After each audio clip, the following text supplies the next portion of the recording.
क्या हर माँ अच्छी ही होती है? एक सेमिनार में सुधा जी माँ के बारे में लेक्चर देने गई थी। वहाँ उन्होंने एक ऐसी कहानी सुनाई जिसने उनके लिए बहुत तालियां बजवाई। लेकिन सेमिनार के बाद जब वो बाहर निकली तो एक अंधी लड़की ने उनसे कहा कि मुझे आपका लेक्चर बिल्कुल पसंद नहीं आया। कैसे उस अंधी लड़की ने माँ के बारे में सुधा जी की आंखें खोल दी, आइए सुनते हैं इस कहानी में। सभी वक्ताओं ने माँ के बारे में अपने अनुभवों को बड़े दिल से सुनाया। जब सुधा जी की बारी आई तो उन्होंने ये प्रत्यक्ष घटना सुनाई। उनके मित्र डॉक्टर आरती के घर में मंजुला नाम की स्त्री खाना बनाती थी। वो 5 बच्चों की माँ थी और उसका पति किसी काम का नहीं था। 6वीं बार जब वो गर्भवती हुई तो उसने गर्भपात के साथ ऑपरेशन कराने का निर्णय लिया। डॉक्टर आरती ने उससे कहा, तुम इस बच्चे को जन्म दो।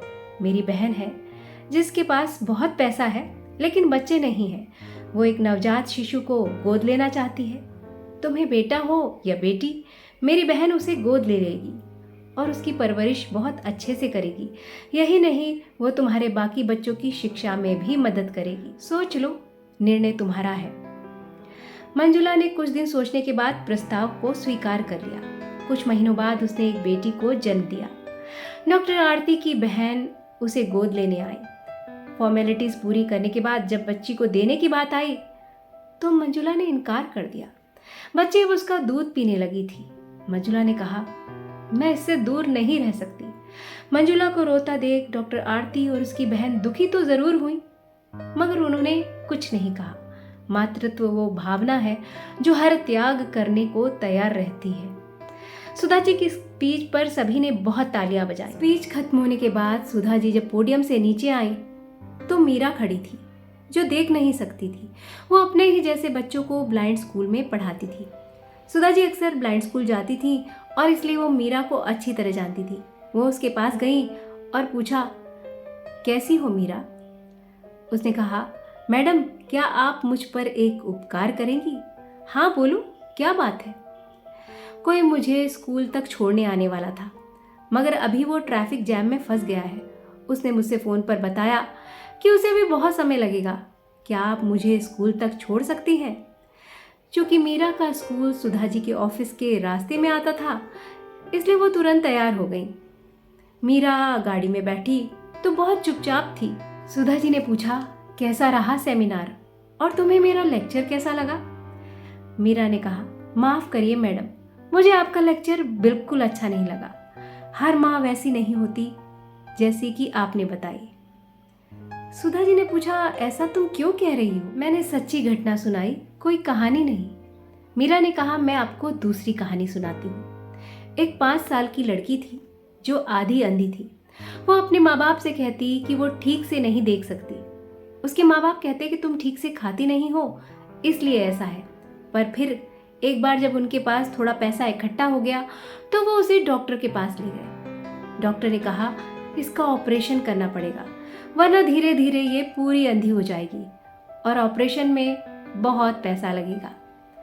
उसके माँ बाप उसे एक बस स्टैंड पर ले गए। उन्होंने वहाँ आपस में बात की। उसे एक बिस्किट का पैकेट पकड़ाया और कहा, खाओ बेटी, हम 5 मिनट में आते हैं। उस लड़की को पहली बार पूरे बिस्किट का पैकेट मिला था। वो बिस्किट का मजा ले रही थी, आराम से बैठकर खा रही थी। उसकी धुंधली निगाहें भीड़ में अपनी माँ की लाल साड़ी के फटे आंचल को ओझल होते देख रही थी। बिस्किट का पैकेट खत्म हो गया। अंधेरा होने लगा, ठंड बढ़ने लगी। लड़की को डर सताने लगा। वो माँ बाप को पुकारने लगी, मगर कहीं माँ नहीं दिखाई दी। भीड़ में वो अपनी माँ की साड़ी के लाल फटे आंचल को ढूंढती रही, जो उसे नहीं मिला। आखिर वो लाचार लड़की स्टेशन पर जहाँ जगह मिलती सो जाती। कुछ महीनों बाद उसकी दयनीय हालत देखकर एक रहमदिल इंसान ने उसे ब्लाइंड स्कूल पहुंचा दिया। स्कूल पहुंचकर उसने कहा, कभी कोई माँ बाप उसे ढूंढते हुए आए तो वो उनके साथ उसे जाने देंगे। कई साल तक वो अपने माँ बाप का इंतजार करती रही, पर कोई उसे लेने नहीं आया। मैं आधी अंधी थी, फिर कैसे मेरी माँ मुझे ऐसे छोड़ गई? एक बिस्किट का पैकेट देकर उसने मुझे धोखा दिया। जिस मातृत्व की आप बात कर रही थी वो कहाँ चला गया?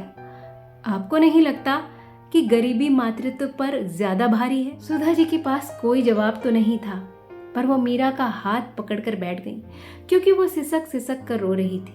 उन्हें यह एहसास हो गया जैसे इस धरती पर हर तरह के इंसान होते हैं, वैसे ही हर तरह की माँ भी होती है। तो ये कहानी समझ में आई हो तो इसे शेयर करिएगा और चैनल को सब्सक्राइब जरूर करिएगा।